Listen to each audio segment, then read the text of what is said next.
Premedication, the confusion. Let's see if we can put that to rest.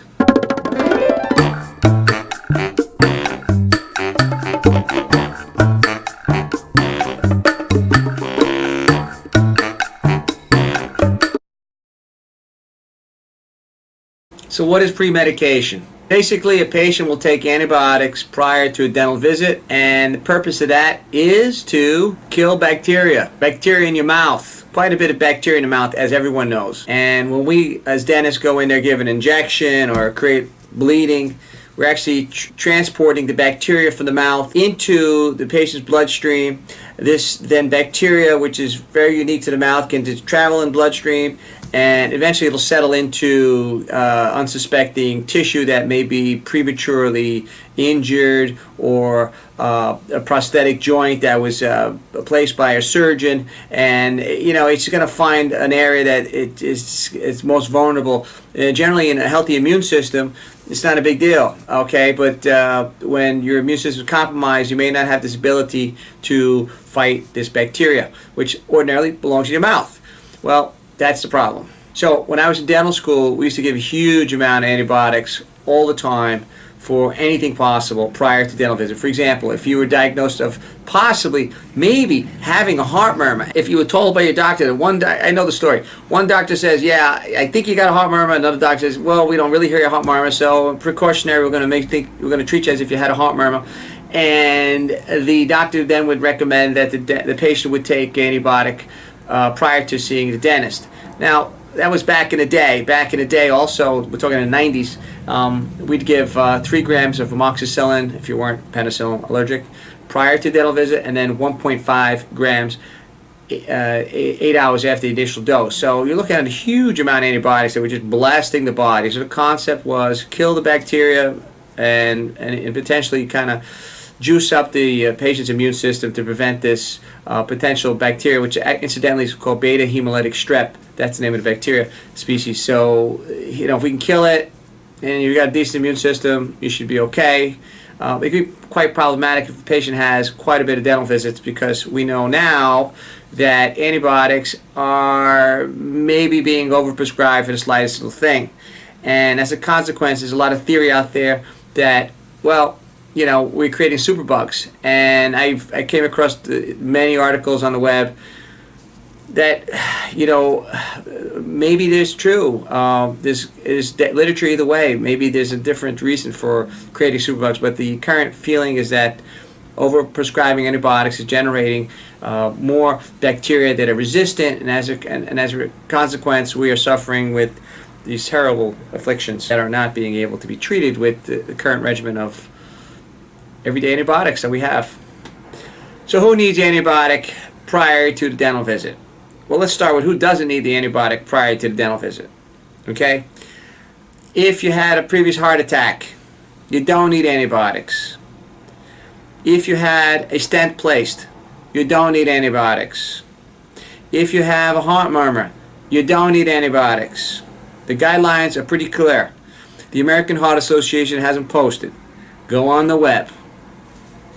If you've had prosthetic cardiac valves, a history of endocarditis, a cardiac transplant with valve regurgitation, if you have a congenital heart condition, that is, you're born with your heart a certain way, that's not the way it should be, or if you had a congenital heart defect, okay, guess what? You need to have pre-medication prior to dental visits. Now, let's face it, not every dental visit involves bleeding, invasiveness. However, let's clarify. If you're going to get a dental cleaning, yes, and you have these conditions that the American Heart Association says that you should be pre-medicating for. Yes. Taking antibiotics if you're having a cleaning. Yes. If you can have dental work done, well, you need Novocaine, and there may be a little bit of bleeding. Yes.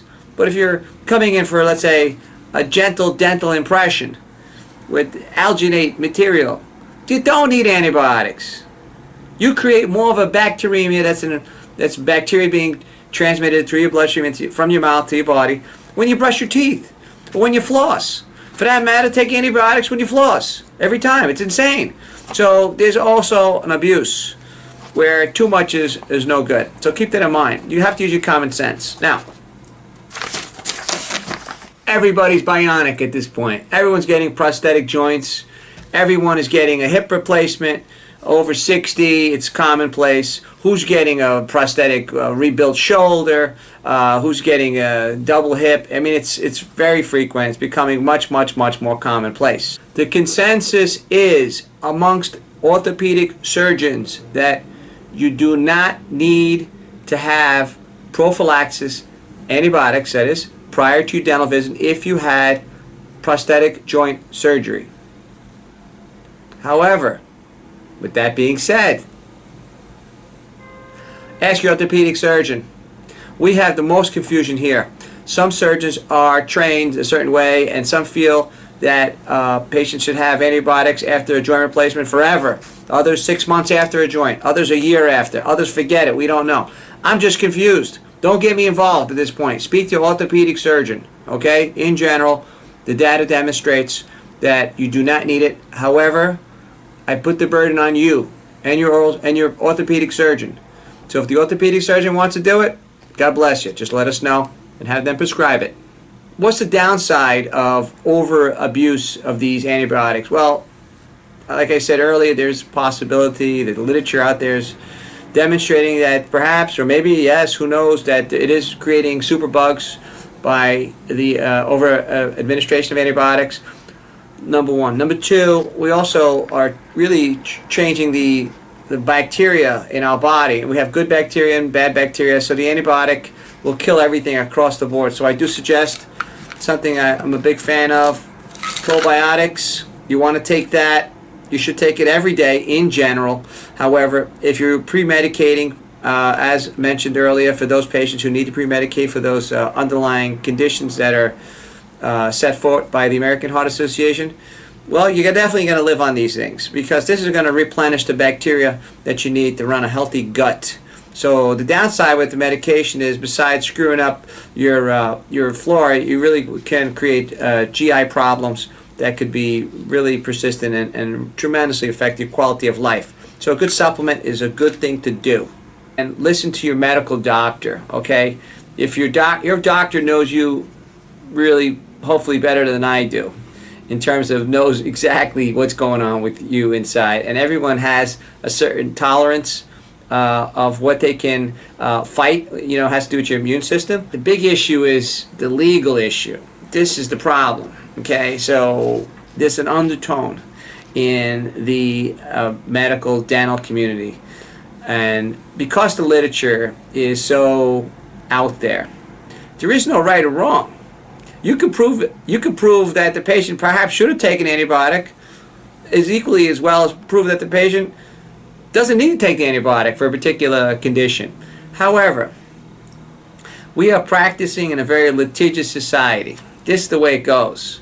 So even though your medical doctor may say, yeah, you don't need to take antibiotic because you don't fall within that criteria. And let's say you get this very bad condition, and then let's say another doctor goes in there and says, well, you went to the dentist and you got infected from the mouth, from the bacteria, and then you say to that other doctor or lawyer, well, my medical doctor said I didn't need it. Okay, now there's the problem. So it really comes down to legality and the doctor covering his ass. And I do the same in my office. That's what we're going to have to do. But, we are part of the problem. And unfortunately, that's where we practice. That's the way it's going to be. It's not, it's just not a pretty world out there. So there's the practicality of practicing under the guidelines of what's suggested and recommended, but they are just guidelines. They're not totally 100% solid, and this is the room that attorneys perhaps may work with. And my only feeling is that you as a patient should execute your gut feeling, your common sense, and also use them use them in a very sparing way, antibiotics. And I will tell you this: if you are one of those patients that do need to pre-medicate, my advice to you is, when you do come in, try to get as much dental work as possible within that same field of anesthesia, that same time frame of